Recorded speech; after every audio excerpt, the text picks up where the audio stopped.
VB Ramji ಯೋಜನೆಯ ಬಗ್ಗೆ ಕರ್ನಾಟಕದ ಗ್ರಾಮೀಣಾಭಿವೃದ್ಧಿ ಸಚಿವರೇ ಜನರ ದಾರಿ ತಪ್ಪಿಸ್ತಾ ಇದ್ದಾರಾ? ಸಚಿವ ಪ್ರಿಯಾಂಕ್ ಖರ್ಗೆ ಅವರು ತಮ್ಮ ಸಾಮಾಜಿಕ ಜಾಲತಾಣದಲ್ಲಿ ಹಾಕಿರುವ ಪೋಸ್ಟ್ಗಳು ಸತ್ಯಾಂಶಗಳಿಂದ ಕೂಡಿದೆಯಾ? ವಿಬಿ ರಾಮ್ಜಿ ಮತ್ತು ನರೇಗಾ ಯೋಜನೆಯ ವಾಸ್ತವ ಅಂಶಗಳೇನು? ಸ್ನೇಹಿತರೆ, ಕರ್ನಾಟಕದ ಗ್ರಾಮೀಣಾಭಿವೃದ್ಧಿ ಮತ್ತು ಪಂಚಾಯತ್ ರಾಜ್ ಸಚಿವರಾಗಿರುವ ಪ್ರಿಯಾಂಕ್ ಖರ್ಗೆ ಅವರು ನಿನ್ನೆ ಇಡೀ ದಿನ ತಮ್ಮ ಸಾಮಾಜಿಕ ಜಾಲತಾಣ ಖಾತೆಯಲ್ಲಿ ಪ್ರಸಕ್ತ ಚರ್ಚೆಯಲ್ಲಿರುವಂತಹ ವಿಬಿ ರಾಮ್ಜಿ ಯೋಜನೆಯ ಕುರಿತು ಸರಣಿ ಪೋಸ್ಟ್ಗಳನ್ನು ಹಂಚಿಕೊಂಡಿದ್ದರು. ಈ ಪೋಸ್ಟ್ಗಳನ್ನು ನೋಡುವಾಗ ಮೇಲ್ನೋಟಕ್ಕೆ ಇವುಗಳು ಸತ್ಯ ಎಂದೇ ಜನಸಾಮಾನ್ಯರಿಗೆ ಅನ್ನಿಸಬೇಕು, ಆ ರೀತಿ ಡಿಸೈನ್ ಮಾಡಿದ್ರು. ಹಾಗಾದ್ರೆ ಈ ಪೋಸ್ಟ್ಗಳು ವಾಸ್ತವತೆಯನ್ನು ಒಳಗೊಂಡಿದೆಯೇ? ಈ ಪೋಸ್ಟ್ಗಳ ಸತ್ಯಾಸತ್ಯತೆ ಏನು ಎನ್ನುವುದನ್ನ ಒಂದೊಂದಾಗಿ ಬಿಡಿಸಿ ಹೇಳುತ್ತೇವೆ. ಈ ವಿಡಿಯೋವನ್ನ ಕೊನೆಯ ತನಕ ನೋಡಿ. ಪ್ರಿಯಾಂಕ್ ಖರ್ಗೆ ಅವರ ಪೋಸ್ಟ್: ನರೇಗಾ ಯೋಜನೆಯಲ್ಲಿ ಪ್ರತಿ ವರ್ಷ 100 ದಿನಗಳ ಉದ್ಯೋಗ ನನ್ನ ಹಕ್ಕಾಗಿತ್ತು. ವಿಬಿ ರಾಮ್ಜಿ ಯೋಜನೆಯಲ್ಲಿ ನನ್ನ ಉದ್ಯೋಗದ ಹಕ್ಕನ್ನು ಕಸಿಯಲಾಗಿದೆ. ನನ್ನ ಕೆಲಸವು ಇದೀಗ ಗ್ರಾಮ ಪಂಚಾಯತಿಯ ಆದೇಶ ಮತ್ತು ಕೇಂದ್ರ ಸರ್ಕಾರದ ಬಜೆಟ್ ಮೇಲೆ ಅವಲಂಬಿತವಾಗಿದೆ. ವಾಸ್ತವ: ನರೇಗಾ ಯೋಜನೆಯಲ್ಲಿ 100 ದಿನಗಳ ಉದ್ಯೋಗ ಖಾತರಿಯನ್ನು ನೀಡಲಾಗಿದ್ದರೆ ವಿಬಿ ರಾಮ್ಜಿ ಯೋಜನೆಯಲ್ಲಿ 125 ದಿನಗಳ ಉದ್ಯೋಗ ಖಾತರಿಯನ್ನು ನೀಡಲಾಗಿದೆ. ಅಂದರೆ 25 ಉದ್ಯೋಗ ದಿನಗಳು ಜಾಸ್ತಿಯಾಗಿದೆಯೇ ಹೊರತು ಉದ್ಯೋಗದ ಹಕ್ಕನ್ನು ಕಸಿಯಲಾಗಿಲ್ಲ. ಇದನ್ನ ಅವರೇ ಸೂಚಿಸಿರುವ ಸೆಕ್ಷನ್ 5 ಕ್ಲಾಸ್ 1ರಲ್ಲಿ ಸ್ಪಷ್ಟವಾಗಿ ಉಲ್ಲೇಖ ಮಾಡಲಾಗಿದೆ. ಪ್ರಿಯಾಂಕ್ ಖರ್ಗೆ ಪೋಸ್ಟ್: ನರೇಗಾ ಯೋಜನೆಯಲ್ಲಿ ನಾನು ಭಾರತದ ಯಾವುದೇ ಗ್ರಾಮೀಣ ಪ್ರದೇಶದಲ್ಲಿ ಕೆಲಸ ಮಾಡಬಹುದಾಗಿತ್ತು. ವಿಬಿ ರಾಮ್ಜಿ ಯೋಜನೆಯಲ್ಲಿ ನಾನು ಈಗ ನನ್ನ ಗ್ರಾಮ ಪಂಚಾಯತ್ ವ್ಯಾಪ್ತಿಯಲ್ಲಿ ಮಾತ್ರ ಕೆಲಸ ಮಾಡಬೇಕು. ಅದು ಕೂಡ ಕೇಂದ್ರ ಸರ್ಕಾರವು ನಮ್ಮ ಪಂಚಾಯತನ್ನು ಆಯ್ಕೆ ಮಾಡಿದ್ದರೆ ಮಾತ್ರ. ವಾಸ್ತವ: ಹಿಂದಿನ ನರೇಗಾ ಯೋಜನೆಯಲ್ಲಿ ಕೂಡ ಫಲಾನುಭವಿಗಳು ದೇಶದ ಯಾವ ಮೂಲೆಯಲ್ಲೂ ಕೆಲಸ ಮಾಡಲು ಸಾಧ್ಯವಿರಲಿಲ್ಲ. ಇದನ್ನೇ ವಿಬಿ ರಾಮ್ಜಿ ಯೋಜನೆಯಲ್ಲೂ ಮುಂದುವರಿಸಲಾಗಿದೆ.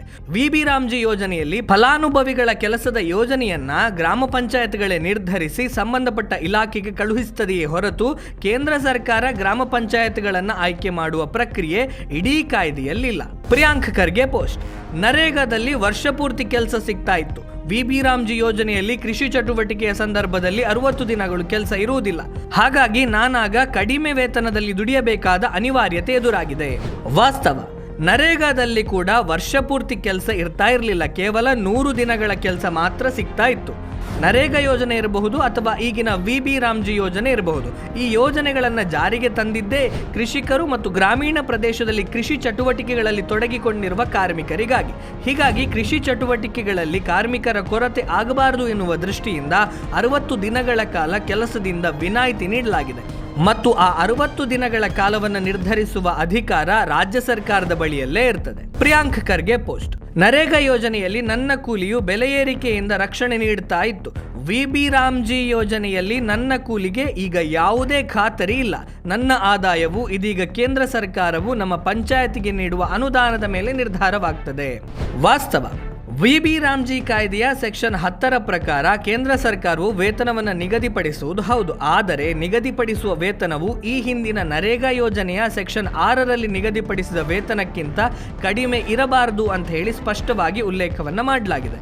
ಮುಂದುವರೆದು ಕೇಂದ್ರ ಸರ್ಕಾರ ವೇತನವನ್ನು ನಿಗದಿಪಡಿಸುವವರೆಗೆ ನರೇಗಾ ಯೋಜನೆಯ ಸೆಕ್ಷನ್ 6ರ ಅಡಿಯಲ್ಲಿ ನಿಗದಿಪಡಿಸಿದ ವೇತನವೇ ಮುಂದುವರಿಯುತ್ತದೆ. ಪ್ರಿಯಾಂಕ್ ಖರ್ಗೆ ಪೋಸ್ಟ್: ನರೇಗಾ ಯೋಜನೆಯಲ್ಲಿ ನನ್ನ ಪಂಚಾಯತಿಯ ಬಳಿಯೇ ಅನುದಾನವಿತ್ತು. ಅವರೇ ಕೆಲಸವನ್ನು ನಿರ್ಧರಿಸಿ ಉದ್ಯೋಗ ನೀಡುತ್ತಾ ಇದ್ರು. ವಿಬಿ ರಾಮ್ಜಿ ಯೋಜನೆಯಲ್ಲಿ ಈಗ ನಾನು ಕೇಂದ್ರ ಸರ್ಕಾರವು ಕೆಲಸವನ್ನು ನಿರ್ಧರಿಸುವುದಕ್ಕೆ ಮತ್ತು ಅನುದಾನ ನೀಡುವುದಕ್ಕೆ ಕಾಯಬೇಕು. ಒಂದು ವೇಳೆ ನಮ್ಮ ಪಂಚಾಯತಿಗೆ ಕೆಲಸ ಸಿಗದೇ ಹೋದರೆ ನನಗೂ ಕೂಡ ಕೆಲಸ ಇರೋದಿಲ್ಲ. ವಾಸ್ತವ: ವಿಬಿ ರಾಮ್ಜಿ ಯೋಜನೆಯ ಸೆಕ್ಷನ್ 4 ಕ್ಲಾಸ್ 3ರ ಪ್ರಕಾರವು ಗ್ರಾಮೀಣ ಕೆಲಸದ ಯೋಜನೆಯನ್ನ ವಿಕಸಿತ ಗ್ರಾಮ ಪಂಚಾಯತ್ ಯೋಜನೆಯ ಅಡಿಯಲ್ಲಿ ಗ್ರಾಮ ಪಂಚಾಯತ್ಗಳೇ ನಿರ್ಧಾರ ಮಾಡುತ್ತದೆ. ಹೀಗಾಗಿ ಪ್ರಿಯಾಂಕ್ ಖರ್ಗೆ ಅವರ ಈ ಪೋಸ್ಟ್ ಕೂಡ ಸತ್ಯಕ್ಕೆ ದೂರವಾದದ್ದಾಗಿದೆ. ಪ್ರಿಯಾಂಕ್ ಖರ್ಗೆ ಪೋಸ್ಟ್: ನನ್ನ ಕೆಲಸವನ್ನ ದಾಖಲೆ ಪುಸ್ತಕದಲ್ಲಿ ದಾಖಲಿಸಲಾಗುತ್ತಾ ಇತ್ತು. ವಿಬಿ ರಾಮ್ಜಿ ಯೋಜನೆಯಲ್ಲಿ ನಾನು AI-ನಂತಹ ಕಷ್ಟಕರ ತಂತ್ರಜ್ಞಾನವನ್ನು ಬಳಸಿ ನನ್ನ ಕೆಲಸವನ್ನು ದಾಖಲಿಸಬೇಕು.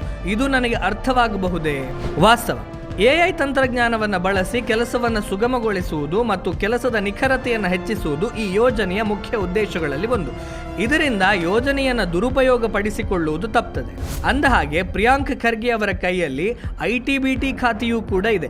ಇವರೇ ಈ ತಂತ್ರಜ್ಞಾನ ಬಳಸುವುದನ್ನು ವಿರೋಧಿಸುತ್ತಾರೆ ಅಂದರೆ ಇವರ ಕೈಯಲ್ಲಿರುವಂತಹ ITBT ಖಾತೆಯ ಕ್ರೆಡಿಬಿಲಿಟಿ ಹೇಗಿರಬಹುದು ಅನ್ನೋದನ್ನ ನೀವೇ ಊಹೆ ಮಾಡಿಕೊಳ್ಳಬಹುದು. ಅಂದಹಾಗೆ ಈ ಯೋಜನೆಯನ್ನ ರಾಜ್ಯಗಳಲ್ಲಿ ಪರಿಣಾಮಕಾರಿಯಾಗಿ ಜಾರಿ ಮಾಡಬೇಕಾಗಿರೋದು ಮಾಡಿಕೊಳ್ಳುವುದು ರಾಜ್ಯಗಳ ಗ್ರಾಮೀಣಾಭಿವೃದ್ಧಿ ಸಚಿವರ ಜವಾಬ್ದಾರಿ. ಇವರೇ ಈ ರೀತಿಯ ಸುಳ್ಳು ಸುದ್ದಿಗಳನ್ನು ಹಬ್ಬಿಸಿ ಜನಸಾಮಾನ್ಯರ ದಾರಿ ತಪ್ಪಿಸ್ತಾರೆ ಅಂತಾದರೆ ಈ ಯೋಜನೆ ಮುಂದೆ ರಾಜ್ಯದಲ್ಲಿ ಎಷ್ಟು ಪರಿಣಾಮಕಾರಿಯಾಗಿ ಜಾರಿಯಾಗಬಹುದು ಅನ್ನೋದನ್ನ ಜನಸಾಮಾನ್ಯರಾದಂಥ ನಾವೇ ಊಹೆ ಮಾಡಿಕೊಳ್ಳಬಹುದು. ತಮ್ಮ ರಾಜಕೀಯ ದುರುದ್ದೇಶಕ್ಕಾಗಿ ಒಂದು ಅತ್ಯುತ್ತಮ ಯೋಜನೆಯನ್ನ ಬಲಿ ಕೊಡುವುದರ ವಿರುದ್ಧ ರಾಜ್ಯದ ಜನತೆಯೇ ತಕ್ಕ ಪಾಠವನ್ನ ಕಲಿಸಬೇಕಾಗಿದೆ.